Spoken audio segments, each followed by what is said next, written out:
So right now, the discretization will be done the following. We need to discretize the convective flux and the diffusion flux. If we need to discretize such an integral, what the finite volume method does is saying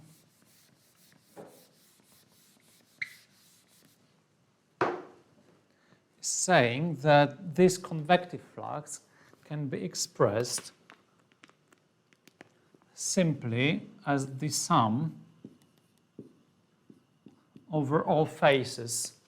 And phases, first of all, we said we've got volumes or cells, and we've got, well, edges or faces. Let me refer to the boundary of the finite volume as to phase, regardless it's 2D or 3D. So we need to sum over all faces of a particular finite volume, then calculate the unit normal vector of that particular phase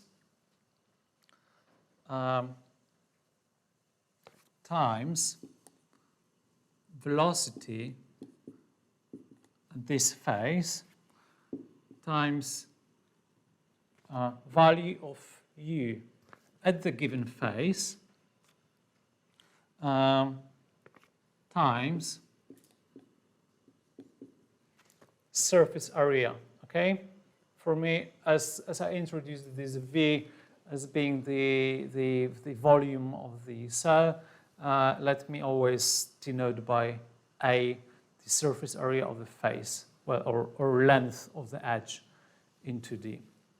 Okay, so the approximation of the convective flux is really extremely simple. It's like constant value, because this should be some average value at the face, average value at the face, times the length of the edge or surface area of the face. For scalar quantities to be multiplied, then you're taking the sum, and that's it. With the diffusion flux, it's same story. You're taking the sum of all phases, and you need to take the diffusivity calculated at the phase.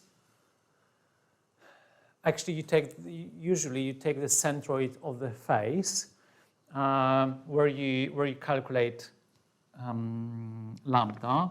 Then you see that, well, unit normal vector times gradient of u is nothing else than taking du dn, but this one needs to be expressed, calculated at the phase,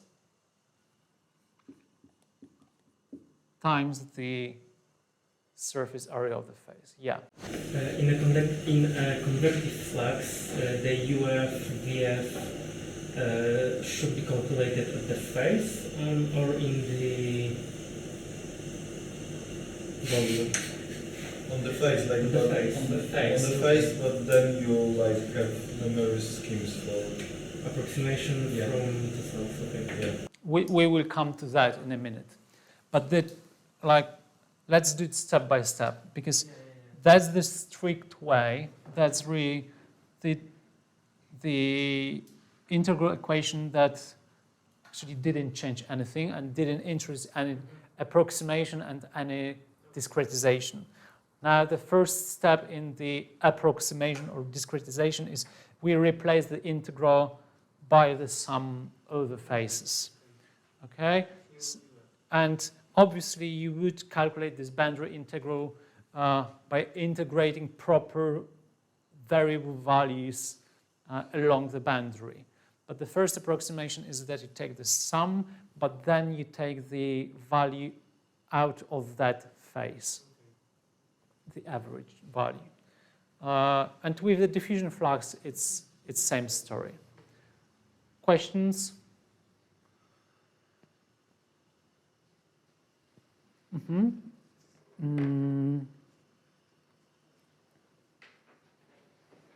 Now let me discuss some terminology, although I think I have already mentioned most of the terminology.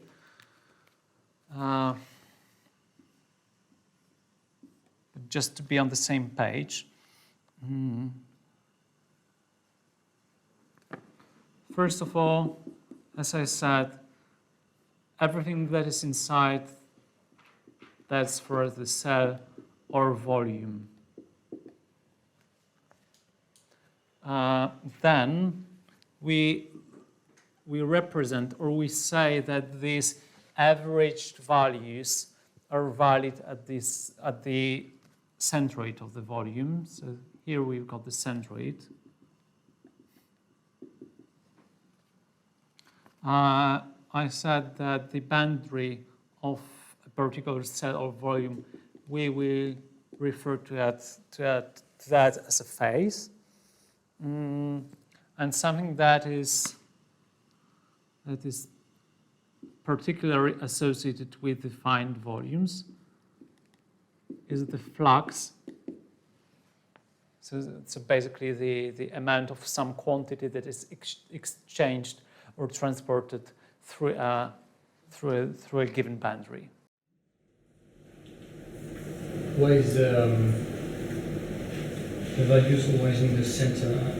Why would it be in the whole cell? Why don't we say it's the same value in the whole cell? I think Like you need it later for the gradient discretizations. I think, well, from some point of view, it's probably just an assumption and approximation, but I think it has got stronger arguments. I don't know if you can prove it mathematically, but probably if you imagine that you have got any function that extends over your whole domain and you discretize it into fine volumes, then like if you want to minimize the error, like even if you have a look at the even in 1D, if you have got the function that has got some distribution and you're using the average value, this means that you're integrating all of this part, and there is the theorem that if the function is continuous, you will have somewhere within this interval, you will have point where the value of the function is exactly equal to the average. I think you can extend this concept to saying, I don't know if you can prove it that the centroid, I mean the center of mass, is really the best point to have minimal error, but at least intuitively, if you've got some two-dimensional function that spans the whole domain, then it's already intuitive that probably this value is not somewhere here, but probably somewhere, somewhere in the inside. But I think it's just rule of thumb that people agree that in finite volumes you are always exploiting the centroids, and as Piotr mentioned, we will need to know this location later when we will be, for example, calculating the diffusion fluxes and gradients. I think since the it's assumed that the field is changing linearly between the centroids, it may have some connection to I don't remember if it was named the Gauss point for the integration, or there was some quadratic points for integration inside. So I know it's in finite elements, but it may have some connection to that also. I think that the cell center doesn't have to be the center of mass of the cell, like it just has to be somewhere inside, and you can create meshes like with the polyhedral. If you use Voronoi mesh, the cell centers won't be in the center of mass, but they will have other.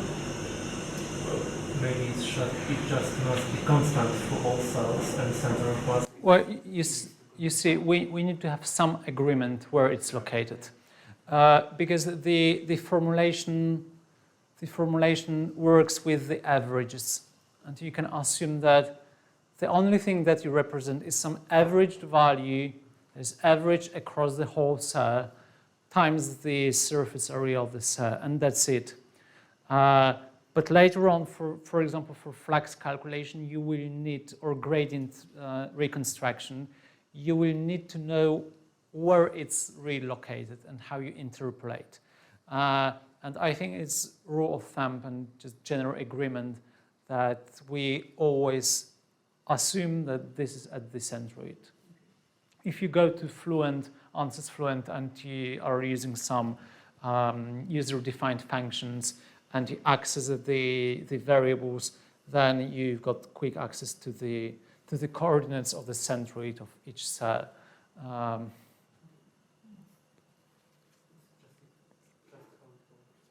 Yeah, it's just how the world is constructed.